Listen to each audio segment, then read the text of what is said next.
Hello and welcome. R1300 GS versus the outgoing 1250. This is predominantly what we're going to focus on this first episode. It's a new series all about the GS 1300. I've actually got it for 3 days, not the 2 hours that everyone seems to get for road tests these days with these new motorbikes. I'm on day 2 of 3. As you can see from the front of the bike, it's soaking wet. It's done nothing but rain since I picked the bike up. So it's actually been a very interesting test so far, but this afternoon and tomorrow look like the roads are going to dry up. So dynamically, we can push this bike a bit more and see what it's really like. However, before we do the comparison between the two, because I know that it's certainly important to me as a current 1250 owner, and I know a lot of you either had the 1250 or the earlier 1200, you're going to be thinking about, do you think about the upgrade? So before we do that, let me just talk about this bike in isolation. The international press are currently in Malaga, Spain, doing the test, the 2-day test of this bike. And the overwhelming reviews so far are very positive. But I did find myself thinking, can it really be that good? Let me just tell you, this is nothing short of a sensational motorbike. Now, I'm not connected to BMW, I'm not sponsored by BMW, and there is no connection between me and BMW. So I am completely free. No one at any point has said to me, you need to say this or that. So just be aware, these are my own thoughts. I don't have to keep anybody happy, no marketing department. I'm free to say what I want. And if I tell you this bike is sensational, for me, that really is a genuine impression. It is phenomenal what they've been able to do with such a big motorcycle package in terms of engine and gearbox. The bike actually feels within 200 meters when you pull away, the bike physically feels like a bike from a smaller category. Now, this is 249 kilos before we start adding accessories on, and this is 237 kilos before we start adding accessories on. So although that difference is only 12 kilos, out on the road, from me as an experienced rider with a 1250, this bike over here genuinely, honestly feels like 25 kilos lighter than my bike. I couldn't believe it, how nimble and light this bike is. And then in terms of the dimensions on the bike, it's physically a smaller bike, except they've kept all of the technology we're used to on the 1250 and they've added to it. So it actually feels like a very different bike, which we're going to get on into a moment. So if you are interested in BMW's offering for the new adventure touring segment, and in fact we really should call it the adventure sports touring segment, because this engine is also phenomenal. It is a bike that you should have high on your shopping list, and at the very least you should go to your dealer and try it out. There are a couple of things as I go through this new series. This is part 1. There's going to be several episodes. I'm hoping that BMW are going to give me a couple of different bikes in different configurations with different options fitted, so that we can have a look at the suspension, and I'll create another dynamic ESA series for the new GS so that you understand how you can get the best from your new motorbike. It looks like a young, sporty version of the current 1250, the old 1250 version. And I actually really like it. The headlight, by the way, this wasn't an active choice by BMW to change our traditional styling, which I actually like, the old version. On the old bikes, they are an asymmetric headlight. So in other words, the headlight, the dip beam headlight, is not in the center of the motorbike. It's slightly off to one side, which we've all got used to. But the laws are changing and they can't continue to do that. The headlight, the dip beam, has to be in the center of the motorbike, so they're forced to change the design. And actually, I quite like this funky look. It looks really good. I'm not going to go through specifications. There are already lots of channels talking about specifications, but it has, if you want to go through the option list, just about everything that you could want on a modern motorbike. There's an option called DSA, Dynamic Suspension Adjustment. And if I was going to buy this bike, I wouldn't buy one without that system on the bike. I'll explain what it is further as we go more through the episode and we do the comparison, but just to say, you do need to be careful and you do need to spend time going through your options. So let's have a look at the differences between the two. The new engine feels like a Boxer engine. It still sounds like a Boxer engine, it still performs like a Boxer engine, but with huge amounts of torque available just about everywhere. I think the thing to really say about the engine, and we will come on to this in more detail later on, it is just much more, so much more refined than the outgoing model. The thing you have to take on board is BMW are not going to forget about us, 1250 riders. They have sold 289,000, just think about that number, it's almost 1/3 1250 GS and GSAs combined. So they're not going to forget about us. So with this new bike, it's got this new sporty, funky, young look, which I actually really like. But what they've also done is they've changed the seating and the rider triangle, the ratio between foot peg, seat and bars. And it does feel different. It is a bit more of a sporty feel. The pegs are a little bit higher and you can feel a reduction in leg room compared to the old bike. And the bars are further forward and I think a little bit lower than they are on the original 1250. But you have to remember that new feeling, that sporty feeling, actually goes well and complements with the whole bike as a package, because BMW are also, what they're trying to do is encourage new younger riders to their GS lineup, and I think they've done a very good job. But they haven't forgotten about us that are used to the 1250. Now if you look in the options list, there is an option to specify adjustable foot pegs, which gives you quite a bit of movement, and for me, I definitely have that, to lower the foot pegs down just a little bit, which opens up that leg room, and then with the options they've got for the handlebars and the bar risers, bringing them up and bringing them further back, you can very easily take the new bike in terms of its ratio between foot peg, seat and bars back to how the 1250 feels. So I think it's wrong to say that it doesn't feel like a GS. I think as standard, the way they've got it set up is this young, sporty kind of exciting riding dynamic, and it is very, very good, and I quite like it. I probably would have the lower foot pegs and I probably would bring the bars up for standing up to give myself a bit more room.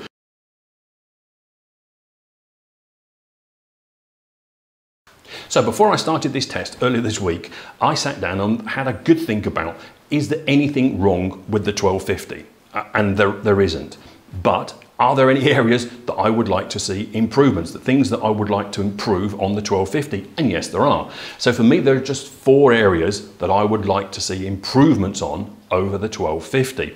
The first one is gearbox, second one is wind protection, the third one is suspension, and the fourth one is a bit of a strange one, but it's really the seat height and being able to get your feet flat on the floor. Now at 6 foot tall, 1.84 m, in the standard seat height position of 850, my feet aren't fully flat on the floor, and I would really like to have that, because having your feet flat, both feet with a little bit of a bend in your legs, really does add to your confidence manoeuvring slow speed in towns and cities, and especially when you ride off-road. So they would be the 4 things that I would want to see addressed in this new bike, and they've done it.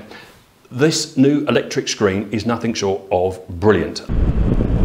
So another optional accessory, which is this electric screen, I would highly recommend. It really does a very, very good job. I'll put up a clip from earlier this morning. I was out searching for dry roads, which I didn't find, but I took it on the Autobahn and we sat at about 165 kilometers an hour or 100 miles per hour, and the protection that this new screen offers is considerable. It really is a big improvement over both the standard GS and the GSA. So the screen for me would be definitely something I would opt for. You've got quite a lot of options in terms of its range, and in the summer you do want that nice cool air coming over you to keep you cool in the heat. But in the winter, you put the screen up, or when the weather's not so great like it is today, raining again, it does a very good job. So the screen is definitely something I would add to my shopping list. It is lovely. It's much easier to cruise at speed in a nice space behind the screen without turbulence, without noise, compared to the outgoing model. So for me, this electric screen is a real must, especially if you do touring. Now, normally I also run, as you can see on this one over here, I run a short screen during the summer because I like the airflow over my upper body and my helmet to keep me cool. And actually, I don't think with this bike I would need to fit a short screen because there's such a range of adjustment. It's going to give me all those options. So the screen definitely has improved over the old bike. Now, with regards to the gearbox, it is a huge change. Those that have been used to the old 1250 know that the gearbox is best described as adequate. It's almost tractor-light in its operation. It really isn't the best thing on the bike. With the 21 onwards models, BMW made another incremental step forward with gearbox design and development, and things improved, but they've all, over the last 10 years, it's all been very, very small improvements. So if you add them all up and we say that's the improvement they've made over 10 years, this new gearbox is like this. It is night and day difference compared to the old gearbox. So for me, this is lovely. Over here, I do use the downshift blipper. It works very well. I don't use it from second to first, but in all other gears, it is simply very, very good, and I have no complaints. But the upshift assist, I don't use. Occasionally I use it from 5th to 6th, but in all other gears I don't. I use the clutch because for me it's too violent, and I, as an engineer mechanic, have quite a bit of mechanical sympathy for a bike that I hope to own for quite some time, and I don't use it. Whereas over here on the new bike, it is beautiful. It really has, taking it from a kind of just okay setup on the old 1250 to being very, very good and competitive with all the other brands. It's not totally perfect, but it is really very, very, very good. And I think as the bike evolves, BMW will make more changes to it to improve the shift, but it is very good. Feet on the floor. This is really interesting, and this, you really need to pay attention to this.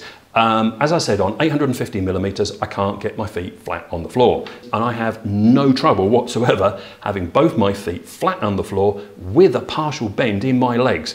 Even without using the automated lowering system, with it set in its standard ride height, which is all the time, I have no trouble. It is so much better. And that's because the redesign of the seat, it's slightly narrower at the front, and the whole bike in the middle is much slimmer than the outgoing bike. So I think shorter riders are going to have much more success with the new bike. It's going to open up this to a whole range of different rider heights and sizes and shapes, and it is very, very good. And that is before, this is important, and that's before we activate the automatic lowering system, which for me I wouldn't need, but for shorter riders you definitely have to have it. There are two options within the menu. You can set it to automatic so that when you slow down at traffic lights, the front and the rear both together drop about 20 millimeters, and it's really very noticeable, and it helps you get your feet flat on the floor. And although I'm 6 foot, I would think that riders of 5'8" should have no trouble whatsoever, even without having the lower seat, which you can specify. You should have no trouble getting your feet on the floor. So for me, that is a nice change over the original. And then the last one is the other area that I'd like to see improved is suspension. Now, this is a very comfortable place to be on tour. And even with sport riding and picking up the pace a bit, it is pretty good, but you can run into its limits at the extreme. So you've got road mode and we've got dynamic. So road being the comfortable mode, there are roads and certain conditions which really don't suit it, especially if the road is very undulating, the road mode gets really quite bouncy and it's not controlled as well as it could be.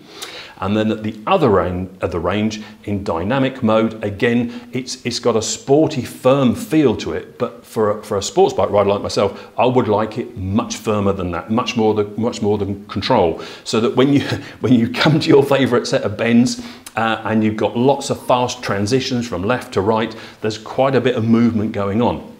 Not on the new bike. It is really very, very, very good.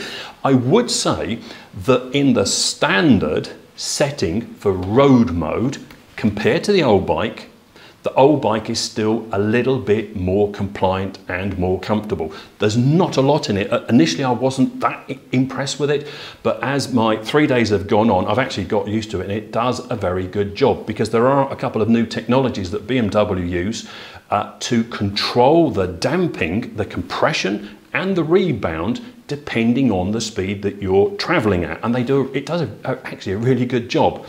And then at the other end of the range, when you move into, over here on the right hand side, when you move to the dynamic riding mode, boy does the bike change. Not only is the throttle response much more immediate compared to the old dynamic mode on the 1250, but the suspension is a lot more controlled. And although it has pretty much constantly rained for the 3 days I've had it, I have kind of got to move on with this, because you have these Metzler Next Torrents 2, which luckily for me, I already have on my 1250. So I'm quite used to riding with those in the wet, and I know what I can do and where the limits are. So for me, there was no acclimatization with regards to new tires, so I got up to speed very quickly, especially in the wet.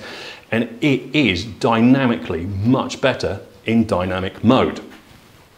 But there is one more thing that the press hasn't really caught on with this yet. So there is another mode deep within the menu system, providing you spec your bike with dynamic ESA. And the way you can tell is you need to make sure your bike's got the 7 ride modes, which you have on the old GS. Deep within the menu system, and I will show this to you in a minute, and I'll film it so you can see it over the dashboard. There is a way to go into the settings to change the compression and rebound within the 3 main modes. So on the 1250, you've got these 2 modes. You've got road or dynamic. Now over here on the new bike, there is something called DSA, and you absolutely have to make sure you have that if you are coming from sports bikes or sports touring bikes, because this gives us a lot, and I mean a lot more adjustment. So what you can do, you can go into the menu system, you can select, for example, road mode, and you now have 5 damping profiles within the road mode. So the center one, they have it as on the screen as 0, and then you can go +1, +2, back to 0, or -1, -2. In other words, you've got 2 stages of making each mode softer and 2 stages of making each mode firmer, and it is simply brilliant. Now you can do that for all the 3 main riding modes, so road, dynamic, and enduro. So I think the guys that do take their bikes off-road are going to have a lot of fun, and you can tailor your suspension more refinedly to how you want your bike to perform. So especially for me, for someone that normally rides in dynamic mode, there is a lot more adjustment with the suspension, and I really like it. So for me, that's another big step forward. So we've touched a little bit on the big improvements to the gearbox. So what about the engine? Well, there is a difference between the new 1300 and the outgoing 1250. The 1250 has always been renowned for that huge amount of shove. The moment you open the throttle in just about any gear, you feel like someone's grabbed the back of you and your motorbike and shoved you towards the horizon at a huge rate of knots. Especially, for example, your corner exit in 3rd gear and you whack open that throttle. The shove that produces, that immediate, that first couple of seconds of shove, is fantastic. Now that has gone, I wouldn't say it's gone, but it's diminished with the new 1300. But interestingly, what it's been replaced with is a completely different sensation. So you don't have that immediate sledgehammer type feel of response when you whack open the throttle as you do over here. But now what you have a slightly reduced sledgehammer feel, but now that feel just continues all the way through the rev range. So I think for most riders, you're not probably going to notice that as an immediate difference. I think this is only going to really apply to riders that ride in a more sporty way and really do get on the throttle and have lots of fun with their sports bike owning friends. And in that scenario, the new setup, the way they got the torque delivery, which is much lower down in the RPM range, but it is a constant huge amount of shove all the way through the rev range, and I actually really like it. I do miss that initial shove, but very quickly, within a couple of hours, I got used to it, because especially when you move from road mode to dynamic mode, it's really very different. Now, talking of those two modes, road and dynamic, over here there is a difference between the two modes. The throttle response when you move from road to dynamic is much more direct. The power delivery is ever so slightly different, and then it has got a different feel, which I really like. But on the new bike, the difference between road mode and dynamic is huge. It really is. So try and make this a bit clearer. So road mode over here, road mode over there on the 1250, very similar. The engine characteristics, the delivery of that torque is in a different way, but for the normal rider that's going to buy this bike and probably has the 1250, road mode is the road to be in. When you do move to dynamic mode over here on the new bike, you do need to pay attention because the power delivery is much more instant. The whole dynamic of the bike completely changes along with the suspension, and it really does feel like a completely different bike compared to the old 1250 when we move to dynamic mode, and I really like it. They've done a really good job to keep those of us that like a more sporty feel, and obviously with their intention to attract younger riders, they're really going to like that. In dynamic mode, it's really good. I didn't try Dynamic Pro. It's too wet for me to mess around with that. I do with my bike when it's really dry and there's just me and I've got my favourite bends. I do change the settings and turn things off, but on this bike during the test, I didn't, and I wouldn't in this wet, slippery conditions. So, what's next?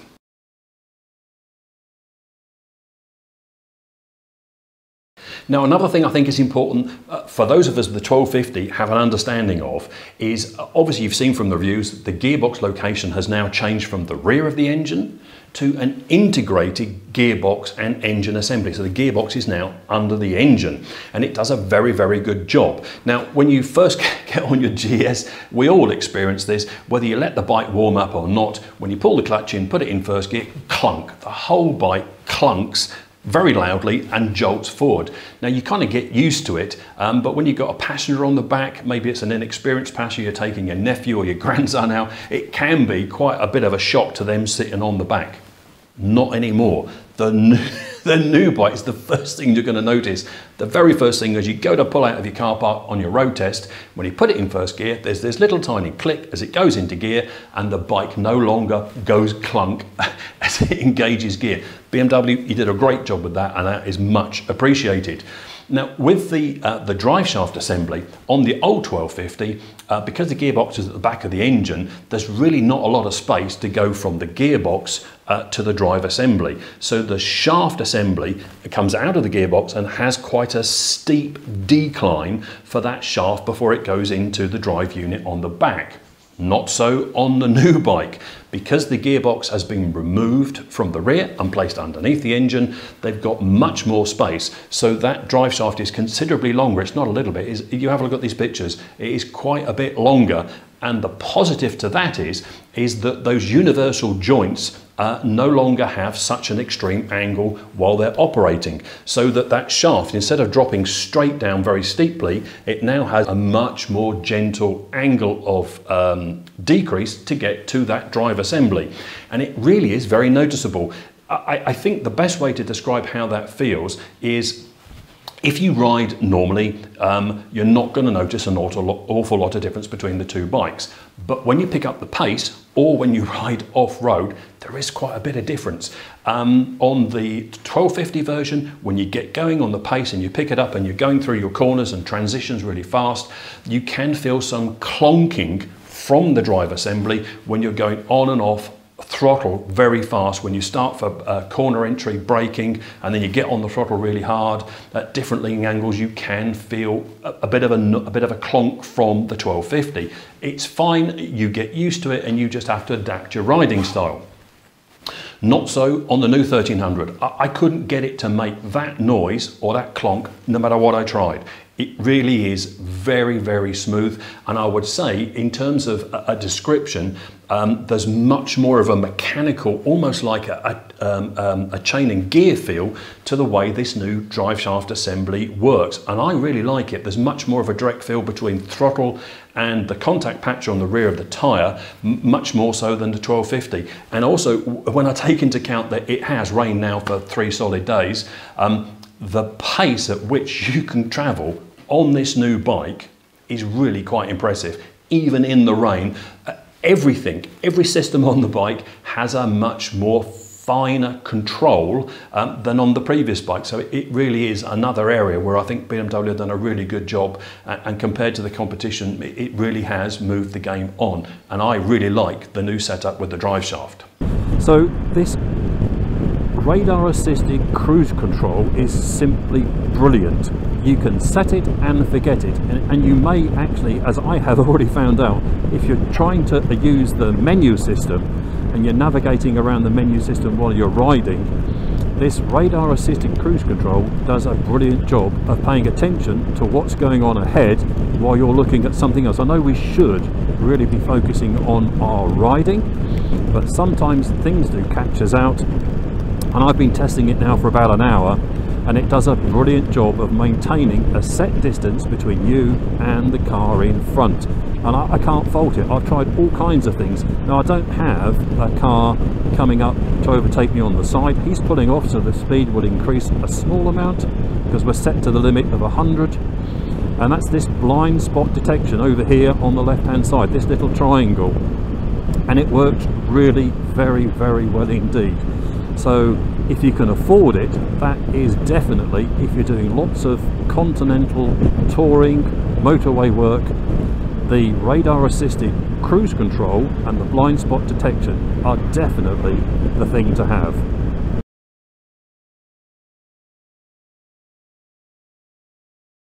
So on to the last section. Is there anything for me as a current 1250 owner that I'm disappointed with or that I don't like? And there are a couple of things. They're not big things, but I think it's fair, in all honesty, to share those disappointments with you. The first thing is, we still don't have illuminated switchgear. Now, pretty much all the other manufacturers with their premium bikes, they have illuminated switchgear. And if you've used it at night, it is simply brilliant. Once you've got used to it, you absolutely have to have it. And we still don't have it on the new GS. For me, it is a disappointment not to see illuminated switchgear. The other thing is, we slowly but surely, the lights on the rear of the bike have been getting more confusing. We had the multifunction indicators, and now we've completely lost our tail light on the GS, which I really don't like. I really don't like that idea at all. But I do think that the aftermarket segment will very quickly come up with a tail light, some sort of tail light illumination on the rear. So at the very least, we can add in a nice big brake light and possibly have a tail light in there as well. So as the standard bike comes, I don't like the back with all those functions taking place within those small indicators. And then the last thing, that this is going to be a problem for BMW, I think, and that is the menu system. The menu system has always been very easy to operate, but you've probably noticed what they've done. They've moved the ignition on switch from the center above the steering yoke to over here on the handlebar. That in itself is fine, it's a good idea. But what they've done, they've removed the button that operates the heated seats and the heated grips. So if you want to operate the seats and the grips, you now have to go into the menu system. Now, for those people that live in warmer climates, Southern Europe, this probably isn't going to be such a big problem. But for me, for people that live in Central Europe, the United Kingdom, this is going to be a real pain, because there is no real easy way to add in an easy access to those functions. Now, before you start leaving comments saying that's not true, yes, you can. You can go into the rocker menu, should I say, and you can allocate the rocker, the up and down arrow button, to perform the function to take you to the heated grips. And if you read the manual, and I have done, and I'm going to do a video about all the menu settings, there are two. There's a primary function and there's a secondary function. So you could, in fact, if you wanted, allocate the primary function to taking to the heated grip button. But what was always brilliant on the 1250, and if you've watched my videos, you probably already know of this little tip, is the old button had two functions. You press it once, takes you to the menu system where you can go in and make your individual changes to heated grips and heated seat. But there's also another function, which is a long press of the old button. And what that would do it's a function that I use pretty much every day, which it then turns completely off, heated grips and heated seat. Or another long press, it turns back on the heated grips and heated seat to the setting that you previously used it on. So for me, when I head off in the mornings during winter with the heated seat, it really has extended the season in which I ride. So in spring, I now start much earlier, 0 degrees, providing the roads haven't got ice on them, I'm out on my bike, and it really is, with the heated seat, both the rider and the passenger, a great place to be. And in those lovely early spring mornings, it's beautiful. And as the day warms up, then I can do a long press on the button and turn both those things off, and then in the evening turn them back on. But there's no easy way that I've found so far to do that within that menu system. Now, the other thing is with that rocker switch, you've got these two primary and secondary functions. But what they've also done is they've removed the direct access to the damper settings. That button has also gone. And for me, that was really easy to use. I could press it once, see whether I'm in road or dynamic mode in terms of damper function. And with a quick press of a button, I could change it on the fly. So again, I could use the rocker switch to program that into the secondary function. So out of those two functions, I could have the heated grips on one and the damper settings on the second. Now that sounds great, but then how do I operate the electrically operated windscreen? Because actually what we need three functions. We need to operate the heated grips nice and easily, we need to operate and change the damper functions, and we need to operate the screen. So for me, there's not been enough thought gone into that. There really needs to be an additional button. Ideally, the heated grip button needs to come back over here so that we can turn it on and off completely at a press of a button without take our eyes off the road and start looking at the menu system. I find it a bit of a pain really, and it's a bit disappointing.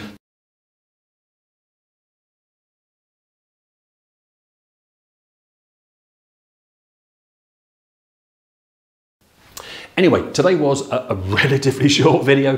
There will be much more to come about the GS, and I'm hoping to have another couple of bikes in different specifications, and I will be explaining much more about the new version of the Telelever Evo. There is a lot to explain, and I'm looking forward to doing that episode because that's really what I like to do. So thank you for your time. I hope you've enjoyed today. If you find this useful, think about subscribing to the channel. We are growing. We're up to just over 13,000 subscribers. And in 2023, over 500,000 people have watched the videos. So I'm really pleased things are going very well. My name is Carl. Thank you for your time. See you very soon.